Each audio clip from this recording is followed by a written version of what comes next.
Hey y'all, it's Sherry. I'm going to show you how to make homemade vanilla today for baking. So we just filled this with vodka and then put in some whole vanilla beans. So I split it with my knife. I split the vanilla bean and then I like to scrape the vanilla beans out. So when you have vanilla bean ice cream, this is what you're getting, that vanilla bean paste. And put that in there. I'm going to scrape all those yummy beans out.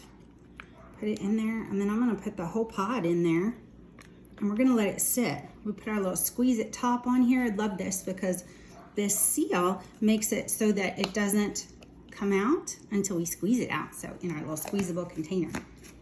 Then I just shake it up a little, and then we let it sit for 6 to 9 months and kind of let it steep in there real good. And we have another one that's ready that we're using. So this one will be ready in 6 to 9 months. So we'll put today's date on it. Enjoy your homemade vanilla for baking.